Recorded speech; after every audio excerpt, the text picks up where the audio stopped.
जनस्वराज्य शक्ती पक्षाच्या वतीने पोर्ले जिल्हा परिषद मतदारसंघाचा प्रचार शुभारंभ अत्यंत उत्साहात पार पडला असून यावेळी जिल्हा परिषद उमेदवार श्री पृथ्वीराज सरनोबत व पंचायत समिती उमेदवार सौ रेश्मा भाऊसो चौगुले यांच्या विजयाचा निर्धार करण्यात आला। आई मसाई देवीच्या आशीर्वादाने पोर्ले येथे मी आमदार विनय कोरे सावकर यांच्या नेतृत्वाखाली पोर्ले जिल्हा परिषद मतदारसंघ निवडणूक लढवत आहे। ह्या निवडणुकीसाठी पोर्ले गावचे ज्येष्ठ आमचे मार्गदर्शक प्रकाशांना तसेच दुसरे मार्गदर्शक परशुरांना यांच्या आशीर्वादाने मी जिल्हा परिषदेची इलेक्शन लढवत आहे। त्या सर्व जनतेच्या आणि जनस्वराज्य पक्षाच्या विश्वासार्थ मी ही इलेक्शन लढवत आहे, एवढंच मी बोलू इच्छितो। कुठेतरी ही उमेदवारी बांधारी या विभागात जाणार होती, ऐनवेळी ही उमेदवारी बदलली, याबद्दल काय सांगाल? असं काय नाही आहे, असं काय नाही आहे, असं काय नाही। हा सगळा संभ्रम अवस्था होती। हा शेवटी निर्णय हा आमच्या पक्षाचे अध्यक्ष विनय कोरे सावकर यांचा होता। त्यांच्यावरच सगळं अवलंबून होतं। ते जे उमेदवारी देतील ते आमच्या पक्षानं मान्य केलेले आहे। पोर्ले ठाणे या मतदारसंघातील अशा कुठल्या 3 गोष्टी आहेत ज्या तुम्ही प्रकर्षानं तुम्ही काम करू इच्छिता? मला वाटतं की विकासाचं असं काय, आता बरेच वर्ष झालं पोर्ले गावात प्रकाशांनी नेतृत्व केलं, तर विकासासाठी काय असं ठेवलेलंच नाही। त्यांनी बऱ्याच गोष्टी आता पूर्ण करत आल्यात। त्यांच्या आता त्यांनीच मध्ये ब वर्ग मसाई ब वर्गाचा जो प्रयत्न केला तो यशस्वी झालेला आहे। त्याला सावकर साहेबांच्या माध्यमातून 4 कोटी रुपये लागलेले आहेत, 5 कोटी रुपये, तर तोही पूर्ण होईल अशी मी आशा व्यक्त करतो। सध्या पोर्ले गावात सध्या चर्चेचा असणारा विषय क्रीडा मैदान, याविषयी तुम्ही कितपत प्रयत्नशील असणार आहे? आपण तो आमदार साहेबांच्या माध्यमातून पूर्ण करण्याचा प्रयत्न करीन नक्कीच। शेवटचा प्रश्न, गावातील तरुण मंडळी कुठेतरी या विषयाला प्रलंबित राहिल्यामुळं दुसरी एक अपक्ष उमेदवारी अर्ज भरणार आहेत, मग त्यासाठी तुम्ही त्यांच्याशी भेटून त्यांच्याशी सल्लामसलत करून कुठेतरी काय योग्य निर्णय करणार आहात का? प्रयत्न करू, बघू आपण काय करायचं ते ठरवू। पंचायत समिती उमेदवारी तुम्हाला पोर्ले तर्फामधून फायनल झालेली आहे, काय प्रतिक्रिया तुमची? आई मसाईच्या व ज्योतिबाच्या कृपेने आणि जनस्वराज्य पक्षाचे संस्थापक विनोदजी कोरे यांनी आमच्यावर सार्थ विश्वास टाकून आमच्या पत्नी सौ रेश्मा भाऊ चौगुले यांना उमेदवारी दिलेली आहे। आणि ती उमेदवारी त्यांनी ज्या आशेने आम्हाला दिलेली आहे त्याची मी खरोखर आम्ही त्यांची जी आशा ती आम्ही सार्थ करू। नमस्ते। नमस्ते। या विशेष प्रसंगी तुमची प्रतिक्रिया काय? खरं तर आमच्या पक्षाचे संस्थापक अध्यक्ष आदरणीय विनोदजी कोरे सावकर यांच्या माध्यमातून काम करत असताना अत्यंत चांगल्या प्रकारचे माझ्या संपूर्ण 10 वर्षाच्या कार्यकालामध्ये खूप चांगले मला अनुभव आले। त्यांचं अत्यंत मोलाचं चांगलं मार्गदर्शन आणि विकास कामासाठी त्यांची असणारी साथ, त्यामुळं मी ह्या संपूर्ण मतदारसंघामध्ये माझ्या 2012 ते 2017 या कार्यकालामध्ये साधारणतः 27 कोटीची विकास कामं एक जिल्हा परिषद सदस्य म्हणून मी केलीत। त्या मतदारसंघामध्ये आता ज्या आमच्या उमेदवार आहेत त्यांच्या माध्यमातून सुद्धा त्यांना एक चांगल्या प्रकारचा माझा गायडन्स राहील। एम्पथी फाउंडेशनच्या माध्यमातून आपण 5 शाळाच्या म्हणजे पूर्ण इमारती बांधून घेतल्या। तर माझं स्वतःचं व्हिजन आहे किंवा ह्या उमेदवारांच्याकडून आमच्या अपेक्षा आहेत किंवा पक्षाच्या अध्यक्षांच्याकडे माझा पाठपुरावा राहणार की फक्त आपण मंदिरच बांधत न सुटता आपल्याला सगळ्यात महत्त्वाचा जो विषय आहे तर ती म्हणजे आपल्याला ज्ञान मंदिर उभी करायचं, हा आता आपल्या सगळ्यांच्या समोरचा एक मोठा विषय आहे। आणि त्यासाठी अत्यंत चांगल्या पद्धतीचा आम्ही या उमेदवारांच्या माध्यमातून पाठपुरावा करू आणि हे आमचं ह्या 5 वर्षातलं आमच्या पक्षाचं आणि आमच्या उमेदवारांचं हे मिशन असेल अशा पद्धतीचे कामाची आमची रूपरेषा असणार आहे। धन्यवाद। मागील वर्षी आपल्याला हा गड जिंकता आला नाही, मागील वर्षी काही चुका असतील त्या सुधारून यावर्षी आपल्याला काही वेगळ्या रणनीती काही आखण्याचा काही दृष्टिकोन आहे? अगदी 100% बरोबर आहे आपला हा विषय। मागच्या वेळी काही मतमतांतरे झाले असतील, काही चुका झाल्या असतील, उमेदवारांच्या झाल्या असतील, पक्षाच्या झाल्या असतील, पक्षातल्या प्रमुख कार्यकर्त्यांच्या झाल्या असतील, ह्या सगळ्या चुका ह्यावेळी आमच्या आदरणीय नेते सावकरांच्या माध्यमातून सर्व कार्यकर्त्यांनी एक दिलानं काम करायचं सगळ्यांनी ठरवलेलं आहे आणि तशा पद्धतीचा निर्णय पक्ष लेवललाही झालेला आहे। आणि मला वाटते आमचे सगळे कार्यकर्ते आम्ही बसून हे सगळा निर्णय आम्ही अत्यंत चांगल्या पद्धतीनं खेळ मिळणं सगळा हा विषय संपलेला आहे आणि निश्चितपणानं ह्यावेळी हा गड जो गेलेला गड आणायचा आम्ही 100% प्रयत्न करणार आहोत आणि त्यात आई मसाई आम्हाला यश देणार आहे. सध्या जनस्वराज्य पक्षाकडून पृथ्वीराज सरनोबत आणि भाऊ चौगुले यांची पत्नी यांचा दोघांचा उमेदवारी अर्ज फायनल झालेला आहे. तुम्हाला वाटते का हे दोन्ही उमेदवार सावकारांनी उत्तम दर्जाचे दिलेत असं?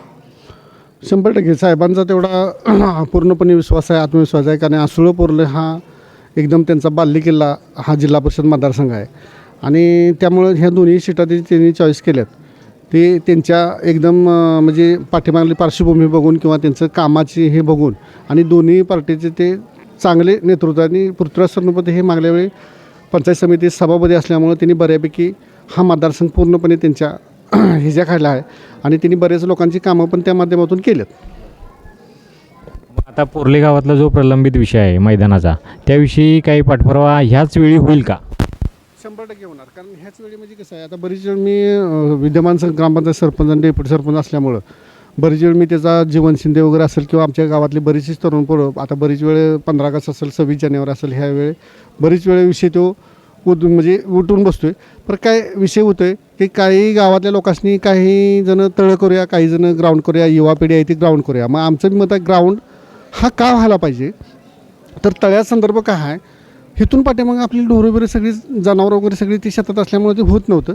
पण ह्यावेळी तरुण पिढी आता पूर्णपणे सगळी पुढं निघाल्यामुळं ह्याला ग्राउंडची गरज आहे आणि ग्राउंड ही 100% व्हायला पाहिजे. आणि त्या माध्यमातून आम्ही परवासुद्धा सावकाराशी जाऊन भेटून त्यांनी तातडीने एकदम 5 लाख रुपये आम्हाला ते हे सूचीकरण करायसाठी हे सुद्धा लावलं. तर त्याचं काम चालू झाले का? काम चालू झालं तर परत काही ठराविक शेतकऱ्यांचं ऊस जायचे होते आणि त्यातलं पाणी जे उपसा करायचं होतं ते ऊसातने वगैरे जायचं होतं म्हणून त्यांनी जरा काम थांबवायला सांगितलं. ह्या सगळ्या घोळामुळंच आता तरुण पिढी कुठेतरी अपक्ष उमेदवारी फॉर्म तरुणांच्या वतीनं भरणार आहे आणि त्यात जीवन शिंदेंचंच नाव चर्चेत येतं आहे. याविषयी तुम्ही काय म्हणाल आणि याविषयी काय मार्ग काढाल? कारण ह्याचं मताचं गणित बिघडू शकते, त्यामुळे तुम्ही यावर काय मार्ग काढाल? आता तसं सध्या बघायला गेलं तर जीवन शिंदे हा आपला मित्र आहे. त्याची तळमळ ही का आहे तर पोरासनी कुठंतरी आपल्याला ग्राउंड पाहिजे. आणि दुसरी गोष्ट काय आहे, त्याने सध्या ते सगळी धडपड बघितलेली आहे किंवा तो सध्या क्रिकेटमध्ये सुद्धा बऱ्याच ठिकाणी असतो. त्यामुळं पोरासनी इतर हे बाबतीमध्ये ग्राउंड हे पाहिजे, त्याचं 100% त्याचं मत आहे. परत त्याला आम्ही खरोखर काय त्याला त्याच्या ह्याला वचनाला तांबेर लावून देणार नाही. 100% त्याचं वचन पूर्ण करणार. ग्राउंड ही 100% आम्ही ह्या येणाऱ्या जिल्हा परिषदेच्या दोन्ही उमेदवाराच्या माध्यमातून 100% ते ग्राउंड आपलं तालुका लेवलचं ग्राउंड होईल ह्या पद्धतीनं आम्ही ग्राउंड करणार आहे. तर पोरांना आत्ताच ह्या इलेक्शनच्या घातीतच ते ग्राउंड तयार पाहिजे अशा पद्धतीची मागणी आहे. आता ह्याच्यातच मागणी हे बरोबर आहे, पण आचारसंहिता असल्यामुळं आपण कुठला बाकीचा इतर फंड वगैरे लावू शकत नाही. आणि जीवन शिंदे संघ तशी चर्चा करून आम्ही जीवन शिंदे संघ जीवनचा फॉर्म हे कसा आम्हाला पाठिंबा मिळेल हे आम्ही पूर्णपणे त्याची खात्री घेणार आणि त्याची समजूत काढून किंवा तरुण पिढीची पूर्णपणे पोरल्यातल्या तरुण पिढीची समजूत काढून आम्ही ग्राउंडला हात हे 100% घातला आहे आणि पूर्ण करणार. मागच्या वेळी हा गड तुम्हाला जिंकता आलेला नाही जनस्वराज्य पक्षाला. या वर्षी तुमचं या पंचवार्षिकला काय तुमचं नियोजन असणार आहे? काय रणनीती बदलली आहे? काय मतांचं गणित बदलले का? नाही 100% मागल्या वेळी काय झालं, काही गफलत झाली तिकिटामध्ये हे उमेदवारी हे झालं असेल महिला असेल ती मागल्या वेळीची काय झाली त्या तशी गफलत ह्यावेळी होणार नाही 100%. कारण गेलेल्या आमदारकी आता होऊन 1 वर्ष 2 वर्ष झाली. हे गेलेल्या आमदारकीसाठी आपणाने ह्या जिल्हा परिषद मतदारसंघात जवळजवळ 8 ते 9 हजाराचा आपणाला लीड मिळालेला आहे आमदारांनी. त्यामुळे 100% ह्या दोन्ही सीटा आपण कसल्याही परिस्थितीत निवडून आणणार ही 100% सावकारांच्या विश्वासाखातीर ह्या मतदारसंघातल्या कामं करण्यासाठी ही 100% दोन्ही सीटा आम्ही निवडून आणणार. मग आता तुम्ही कुठल्या विषयावर तुम्ही मत मागताय किंवा कुठल्या विषयावर तुम्ही आता गेलं तर विषय बघायला गेलं तर मागल्या जिल्हा परिषद आमच्या जिल्हा परिषदचा उमेदवार काय आमचा नव्हता. मागल्या वेळी जिल्हा परिषद विरोधकांच्याकडे परत जे आमदारांचं जे काम आहे ह्या कामाच्या ह्याच्यावर आम्ही बरेच आता गावात आमच्या गेलेल्या पंचवार्षिकमध्ये 1 रुपयाचं काम जिल्हा परिषदमधून काही झालं नाही. पर आम्ही स्वतः आता अनुभवलं आहे जिल्हा परिषदमधून एक साधा 1 रुपयाचा फंड आम्हाला शाळेलासुद्धा कुठल्या मिळाला नाही. आणि ह्या आमदाराने आम्हाला बरेच काही ह्या गावात सुविधा वगैरे केल्या किंवा आम्हाला बरंच फंड दिला आहे. कुठे आता हे मेन रस्ता जो बसस्टॉपपासून जो चौकापर्यंत रस्ता धरला आहे 1 कोटी 11 लाखाचा रस्ता आहे RCC.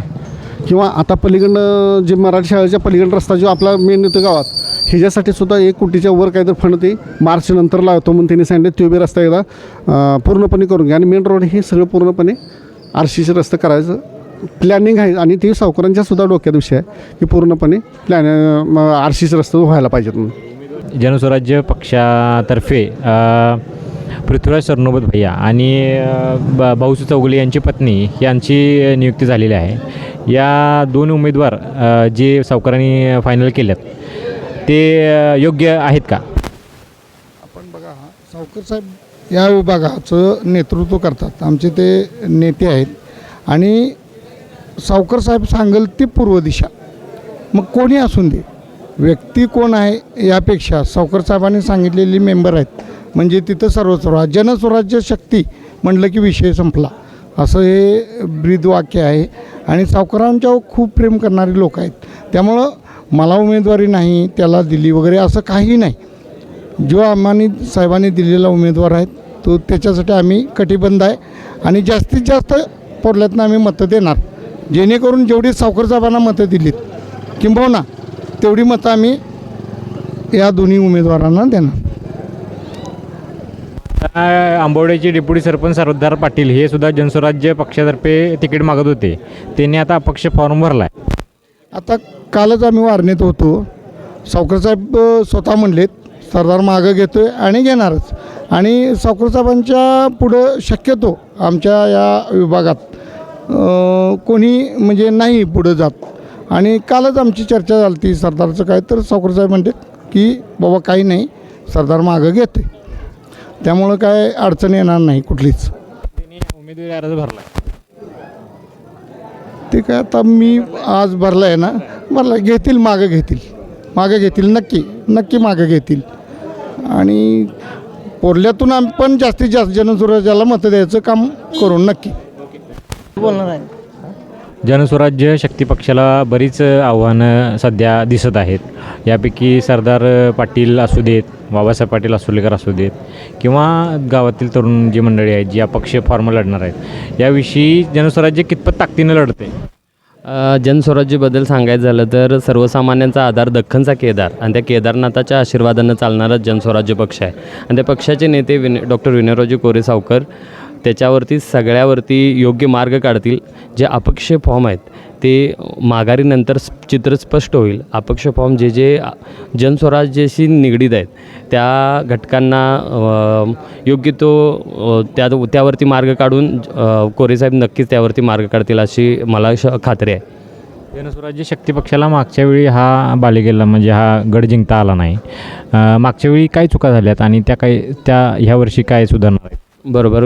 मागच्या 2-3 इलेक्शन बघितल्यानंतर जनस्वराज्य पक्ष हा इथला स्थानिकचाच पक्ष आहे. त्यामुळे या पक्षाचा जन्मच या ठिकाणी झालेला आहे. भले राजकारणामध्ये इलेक्शनमध्ये उतार चढाव येतात, पण ह्या गेल्या 2-3 इलेक्शनमध्ये आपण बघतो की जनस्वराज्य ह्या ठिकाणी स्ट्रॉंग आहे आणि ह्या इलेक्शनमध्ये ते सगळं चित्र स्पष्ट होईल असं मला वाटतं.